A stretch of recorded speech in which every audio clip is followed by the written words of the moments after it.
Assalamualaikum warahmatullahi wabarakatuh. Selamat pagi, siang, malam. Perkenalkan, nama saya Anggar Diansah. Saya akan memaparkan proposal tesis saya yang berjudul Pengaruh Persepsi Kerentanan dan Manfaat Terhadap Perilaku Pembelian Makanan Sehat, Peran Sikap sebagai Mediator, dan Kesadaran Kesehatan sebagai Moderator. Nah, penelitian ini juga dibimbing oleh Ibu Widya Paramita, SE, MSc, PhD.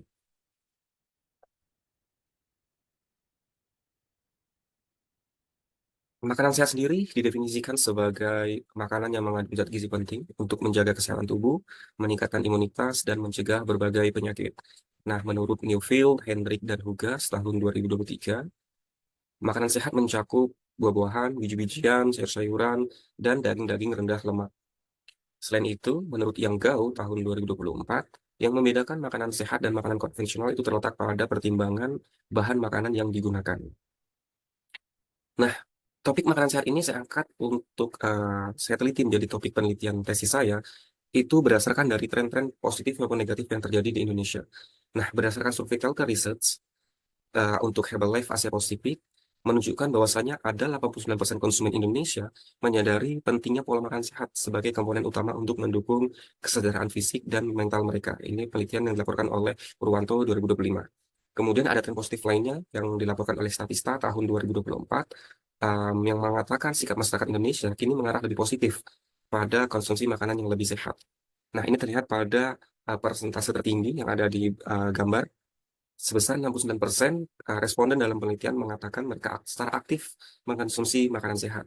Nah, topik makanan sehat ini juga merupakan topik yang lagi dipertimbangkan oleh SDGs, yaitu masuk dalam agenda SDGs. Topik ini masuk pada agenda 2 dan agenda 12.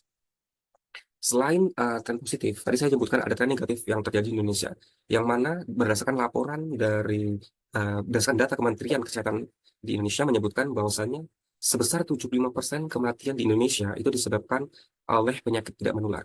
Nah, penyakit tidak menular ini seperti penyakit kardiovaskular, itu seperti penyakit hipertensi, jantung, obesitas, dan lain-lain. Nah, penyakit ini timbul dipicu oleh gaya hidup yang tidak sehat, yang mana konsumsi makanan tidak sehat sendiri berkontribusi dalam tubuhnya penyakit tersebut. Nah, laporan ini juga diperkuat oleh data yang dilaporkan oleh Kata Data tahun 2023, yang juga menyatat bahwasanya Indonesia merupakan negara dengan peringkat tertinggi dengan tingkat kematian penyakit tidak menularnya di ASEAN. Nah, em, dari tren positif maupun negatif tersebut, Em, di Indonesia sendiri terlihat adanya fenomena lain, yaitu bisnis makanan sehat yang mulai tumbuh dan tersedia di Indonesia.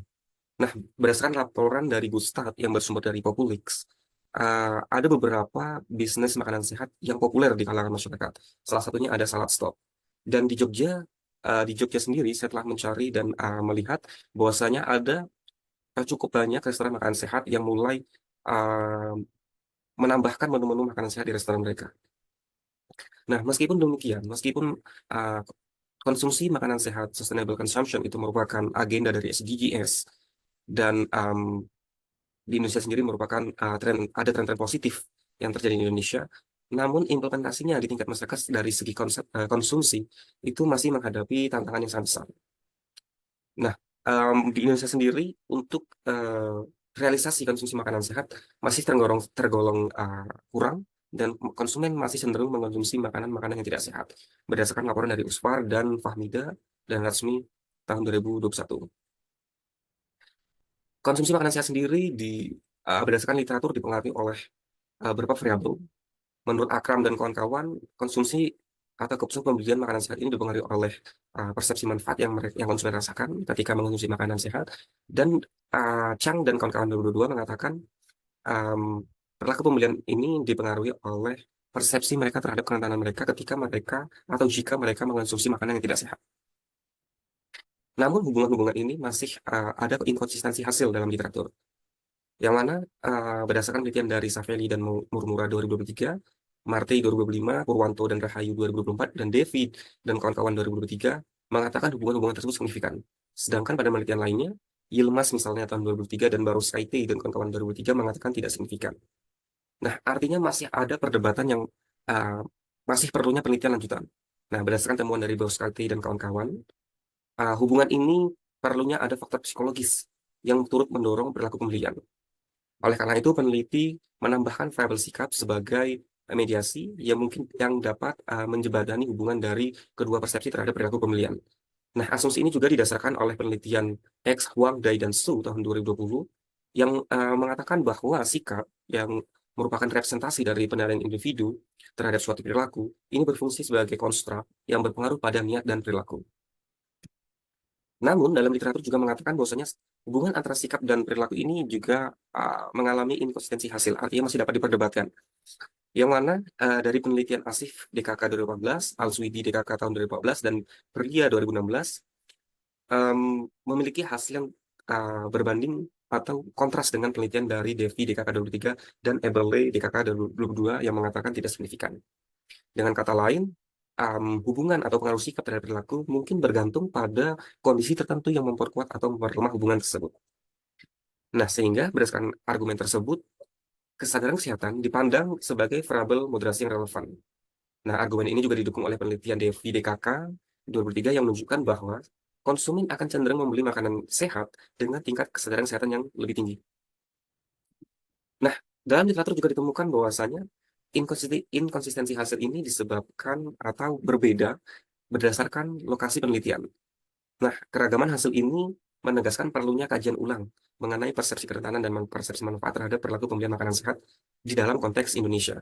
Nah, urgensi penelitian ini juga didukung oleh tinjauan literatur dari Borke, McCarthy, dan McCarthy 2024 yang menegaskan bahwa negara yang berada atau ada di kawasan Asia Tenggara berpotensi besar untuk peningkatan konsumsi makanan sehat berkelanjutan. Nah, ini sejalan dengan latar belakang atau tren yang sedang ada di Indonesia saat ini. Nah, sejumlah penelitian sebelumnya memanfaatkan teori-teori seperti teori TPB dan teori TM. Namun, eh, teori ini memiliki keterbatasan menurut penelitian dari Borke, McCarthy, dan McCarthy tahun 2004. Oleh karena itu, penelitian ini menggunakan model keyakinan kesehatan dari Rosenstock 1974. Nah, keterbatasan-keterbatasan model sebelumnya yaitu seperti hanya berfokus pada sikap, niat, dan perilaku, dan menggampangkan pengaruh-pengaruh variabel-variabel lain di luar yang mungkin lebih dalam hubungan pembelian makanan sehat atau keputusan pembelian.